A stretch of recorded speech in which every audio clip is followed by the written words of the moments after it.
Content warning. This paper touches on emotional trauma, neglect, and some physical abuse. It will also contain mild spoilers regarding the first 2 seasons of Netflix's Umbrella Academy. So, the Umbrella Academy. It's really impressive. It explores abuse, trauma, and coping, all with a good sense of humor. Better yet, it seems to be one part of a new trend in superhero media, one more intently focused on issues of mental health and abuse. Specifically, the show interfaces with familial abuse. It's clear that Sir Reginald Hargreeves, the eccentric billionaire responsible for the mass adoption of these spontaneous superkids, is to blame for their trauma. The 7 siblings are subjected to a sterilized parental model marked by emotional distance and occasional physical abuse.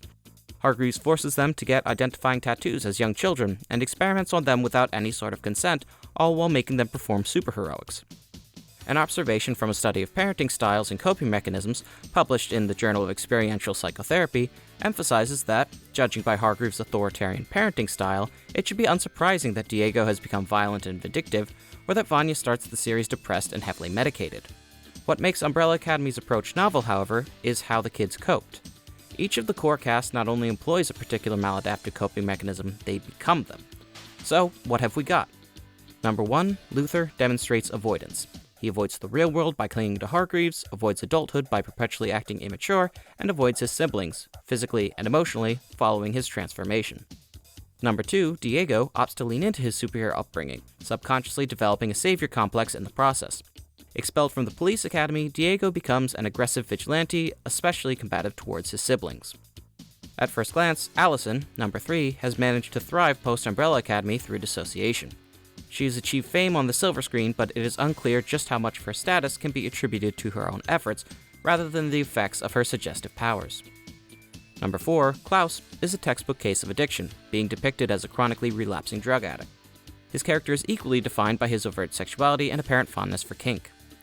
Number 5 is a curious case. While he survived to adulthood, it is by virtue of being dislodged in time. His neuroses, then, are somewhat trickier to pin down, but it remains clear that he exhibits a strong superiority complex coupled with anthropomorphic projection. Due to an unexplained tragedy, Ben, number 6, never survived to adulthood. It is, however, made clear that his death was a direct result of attempted superheroism, and his reluctance to engage in Umbrella Academy activities is demonstrated in the show's first episode. By comparison, Vanya seems well adjusted. In brief, she releases her frustration through the arts. Before the main events of the series, she published a memoir exposing the treatment of the Hargreeves children and the neglect that she experienced, and is a moderately successful violinist. In spite of this, she still appears to suffer from a deep-rooted sense of inferiority and undergoes several cycles of abuse. Umbrella Academy's approach here is novel twofold. It anthropomorphizes maladaptive coping mechanisms in order to more deeply inspect them, but also handles characters' progressions from victims to advocates in a realistic fashion. Dr. Brianna Delker, in the Journal of Trauma and Dissociation, argues that people that have been abused generally view themselves as either victims or survivors. Victims adopt the trauma as part of their identity, while the survivors, and eventually advocates, view themselves as having overcome it. What is especially pertinent from Delker's research is her argument that, in mainstream American cultural forms, stories of traumatic events are often told with a redemptive storyline, in which a negative event is followed by something positive.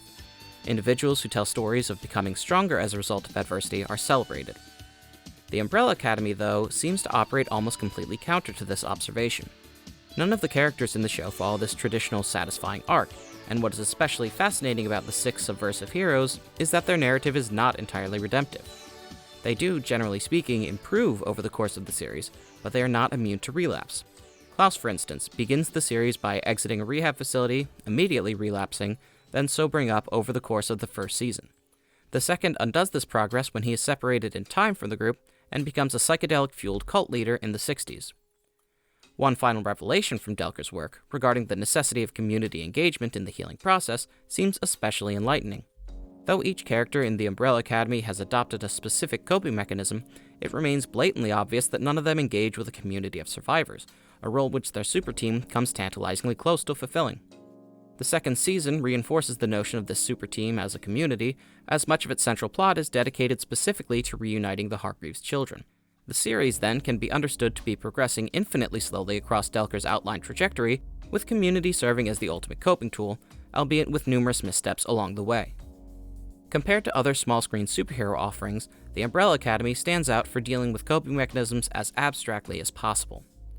Where Jessica Jones employs alcoholism as a coping mechanism for PTSD, Klaus's entire personality is defined by addiction, allowing for more nuanced explorations of that specific strategy. While each member of the Seven from Amazon's The Boys can be thoroughly dissected, DSM-5 in hand, the benefits of its realism-centric approach are more specifically tailored towards cultural studies and philosophy, making arguments about superheroes and mental health on a macroscopic scale. Perhaps the most exciting revelation from this research is that we are now thoroughly entrenched in a movement fascinated with mental health. Superhero media represents a way to abstractly present societal problems and combat them in tangible ways, and it seems novel depictions like Umbrella Academy offer this to a new degree. With some luck, this trend will lead to a far greater understanding and willingness to discuss mental health amongst victims and survivors of all ages.